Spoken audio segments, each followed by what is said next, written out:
எல்லோருக்கும் வணக்கம். கெத்து நண்பா கெத்து அப்படிங்கிற மாதிரி நிஃப்டி அதனுடைய பழைய ஹையை தாண்டி 25,093 அப்படின்ற மாதிரி ட்ரேட் ஆகிட்டு இருக்கா. இந்த சமயத்தில் உலக அளவுலேருந்து நம்மளுக்கு எந்த விதமான தொந்தரவும் இல்லை. எல்லாருமே ஃப்ளாட் டு நெகட்டிவ் அப்படின்ற மாதிரி ட்ரேட் ஆகிட்டு இருக்காங்க, அல்லது ஃப்ளாட் டு பாசிட்டிவ் அப்படின்ற மாதிரி ட்ரேட் ஆகிட்டு இருக்காங்க. எந்த பிரச்சனையும் இல்லை. இந்த கொள்ளு பட்டாசு மாதிரி இந்த எஃப்ஐஎஸ்னுடைய டேட்டா மட்டும்தான் சமீபத்தில் ஒரு 4 நாளாக அவங்க வாங்கிக்கிட்டே இருக்காங்க. எதுக்காக இப்படி இந்த கொள்ளு பட்டாசு மாதிரி சும்மா 1000 கோடி 1500 கோடி 2000 கோடின்னு வாங்கிக்கிட்டு இருக்காங்க அப்படின்னு தெரியல. எது எப்படியோ அவங்க பணம் போடுறா, நம்மளுக்கு மகிழ்ச்சி தான். ஸோ நிஃப்டி பொறுத்த வரைக்கும் எனக்கு கீழே இறங்கி மறுபடியும் ஏதாவது வாங்கறதுக்கு வாய்ப்பு கொடுப்பான் அப்படின்ற மாதிரி பார்த்துக்கிட்டு இருக்கேன். ஆனால் அவன் இப்போ வரைக்கும் இறங்குற மாதிரி தெரில. ஒரு மாதிரி நின்று அப்படியே ட்ரேட் ஆகிட்டு இருக்கான். இதுக்கு முக்கிய காரணம் எஃப்ஐஎஸ் தொடர்ந்து பணம் போட்டுக்கிட்டு இருக்கிறதா. சரி, பணம் போடுறதா போடுறீங்க, இன்னும் கொஞ்சம் அதிகமாக போட்டு 25,000 27,000 கொண்டு போங்க நிஃப்டியை. நண்பர்களே, இந்த லக்ஷ்மி கெமிக்கல் அப்படின்ற ஷேர் யாராவது வச்சுருக்கீங்களா? இதில் ஒரு அருமையான குட் நியூஸ் அப்படின்றது இருக்குது. இன்னைக்கு 1.5% ஏறி இருக்கான். கடந்த ஒரு வருஷத்தில் பார்த்தீங்கன்னா அவன் இதுக்கு முன்னாடி என்ன ஹை ரேட் இருந்தானோ அந்த ஹை ரேட் திரும்பி வந்துட்டான். ஆல்மோஸ்ட் 320 ரூபா அவனுடைய ஹை ரேட்டாக இருக்குது, கீழே 220 ரூபா அவனுடைய லோ ரேட்டாக இருக்குது. 100 ரூபாய் ஏறி வந்திருக்கான் பாருங்க. இந்த ஷேரில் என்ன நடந்தது அப்படின்னு பார்த்தீங்கன்னா ஆல்மோஸ்ட் 60% அவனுடைய ஹையிலிருந்து கீழே இறங்கிட்டான்.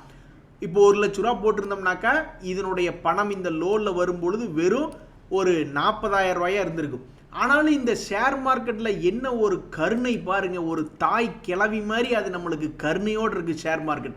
ஸோ எப்பெல்லாம் பெருசாக ஒரு ஷேர் கீழே இறங்கிருதோ, ஒரு 40% அல்லது ஒரு 60% இறங்கிருதோ, அதுக்கப்புறம் அந்த ஷேர் வந்து ஒரு பெரும்பாலும் ஒரு சைடுவேஸில் பூந்துருது. அப்போ சைடுவேஸில் பூரும்பொழுது நம்மளுக்கு ஏவரேஜ் பண்ணுற காசு அப்படின்னு இருந்தால் போதும். ஒரு தடவை கீழிருந்து மேல் நோக்கி ஆல்மோஸ்ட் 40% சம்பாரிச்சு கொடுத்துருக்கான். அப்புறம் மறுபடியும் அடுத்த வருஷம் இப்போ இந்த 2024 மறுபடியும் லோ ரேட்லேருந்து 40% சம்பாரிச்சு கொடுத்துருக்கான். அப்போ சைடுவேஸ்லேயும் இந்த கம்பெனி ஆல்மோஸ்ட் 80% சம்பாரிச்சு கொடுத்துருச்சே. ஸோ ஒரு நல்ல ஷேர், லாபகரமான ஷேர் இருக்குது, அதில் நீங்கள் போய் மாட்டிக்கிட்டீங்க. ஆனால் ஏவரேஜ் பண்ணுற பணம் அப்படின்றது இருந்துட்டா உங்களை யாருனாலையும் அசைச்சிக்கவே முடியாது. இந்த சமயத்தில் ஜிஆர்எஸ்சி அப்படின்ற ஒரு ஷேர் இதே மாதிரி தான் அவன் கீழே இறங்கி சைடுவேஸ்குள்ளே போகிறக்கு பார்த்துக்கிட்டு இருக்கான். ஸோ ஜிஆர்எஸ்சி அப்படின்றது சமீபத்தில் லாபம் பண்ணக்கூடிய ஷேராக தான் இருக்குது. தற்சமயத்துக்கு அவனுடைய ஹை ரேட்லேருந்து 40% கீழே இறங்கிட்டான். ஸோ இந்த 1787 ரூபாயிலிருந்து அது மறுபடியும் ஒரு 2400 ரூபாய்க்கு இந்த மாதிரி 2 முறை சைடுவேஸ் அடுத்த 2 வருஷத்தில் போட்டாலும் சரிதான். அல்லது 1786 ரூபாயில் இன்னும் கொஞ்சம் கீழே இறங்கி 1000 ரூபாய்க்கும் 1500 ரூபாய்க்கு 2 தடவை சைடுவேஸ் போட்டாலும் சரிதான். இதை நம்ம கண்டுபிடிக்கிறக்கே 2 வருஷம் ஆயிரும்னு வச்சுங்க. பட் எப்படி பார்த்தாலும் மேலிருந்து கீழ் நோக்கி இறங்கினதை சைடுவேஸில் சம்பாரிச்சு கொடுத்தாவே போதும்.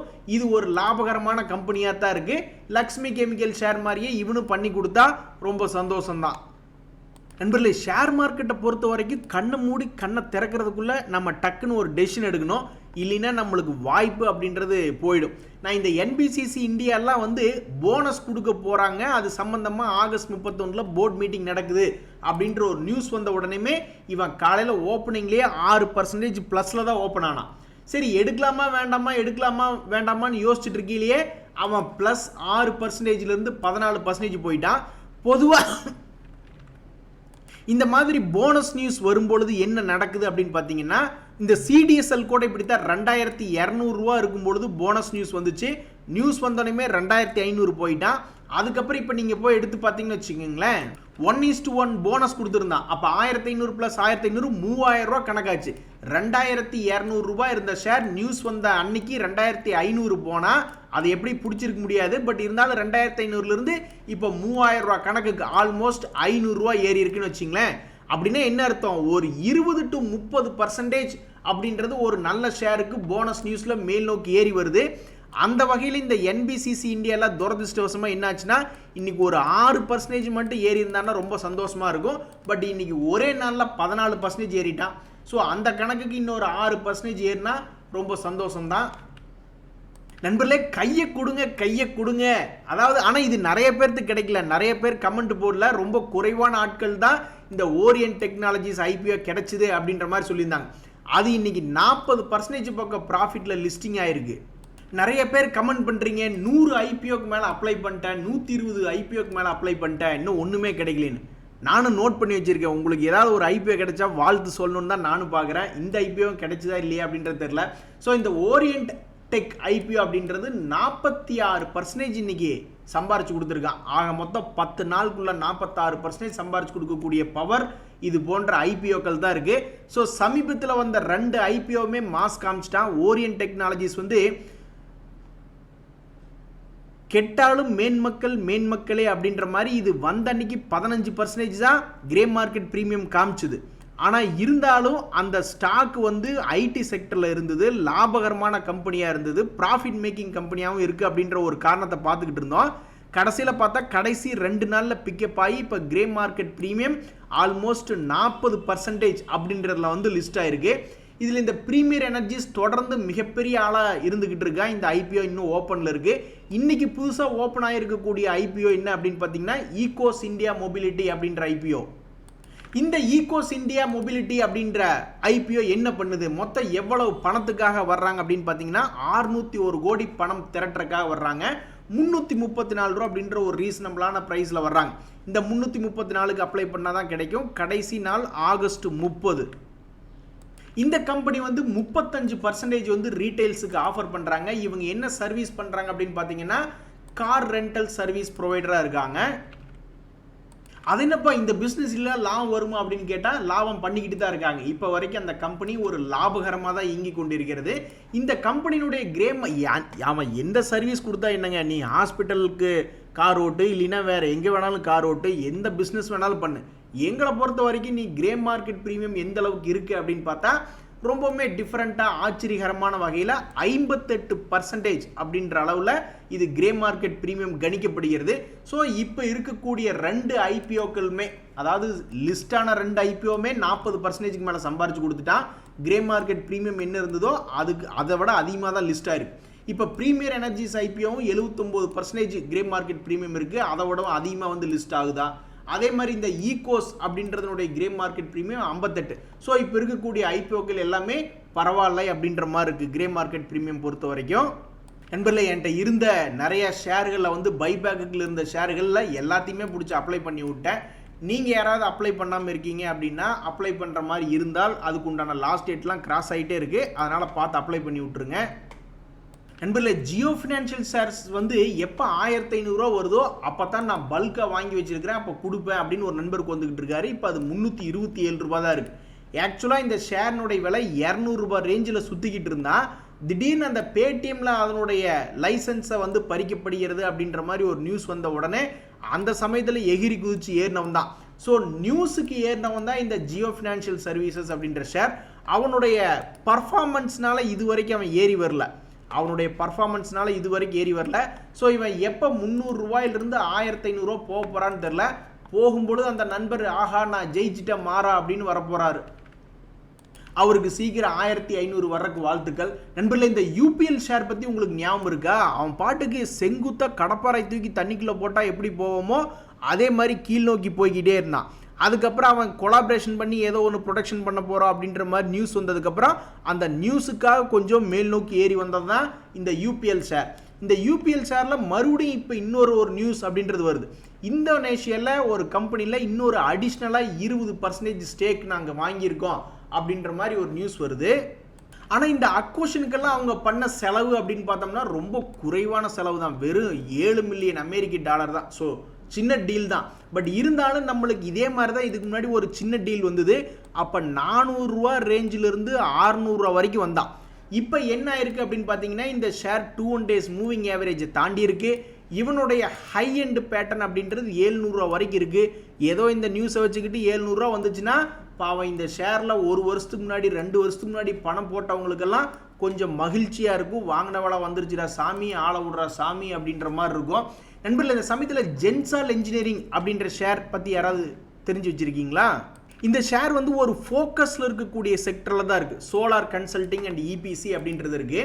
இந்த ஷேரில் என்ன ஒரு நியூஸ் வருதுன்னா, அவங்ககிட்ட ஒரு சப்சிடரி இருக்குது. அந்த சப்சிடரி மூலிமா அமெரிக்காவில் அவங்களுடைய ப்ராடக்ட்ஸை செல் பண்ணுறதுக்கு ஆரம்பிக்க போகிறாங்க. அப்போ இந்த ஷேரில் என்ன நடக்க போகுது, ஒரு சப்போர்ட் எடுக்குமா? இது ஃபோக்கஸில் இருக்கக்கூடிய செக்டரில் இருக்கக்கூடிய ஸ்டாக்காக இருக்குது. 1400 இந்த வருஷம் ஸ்டார்டிங்கில் வந்திருக்கா. இப்போ 900 rupees இருக்குது. ஸோ இங்கிருந்து 500 ஒரு ஷேருக்கு ஏறுமா அப்படின்ற எதிர்பார்ப்பு வருது. வந்துச்சுன்னா இந்த ஷேரை வச்சிருக்கக்கூடிய எஃப்ஐஸுக்கு தான் நல்ல உபயோகமாக இருக்கும். டிஐ சுத்தமாகவே இந்த ஸ்டாக்கில் ஹோல்டிங் பர்சன்டேஜ் இல்லை.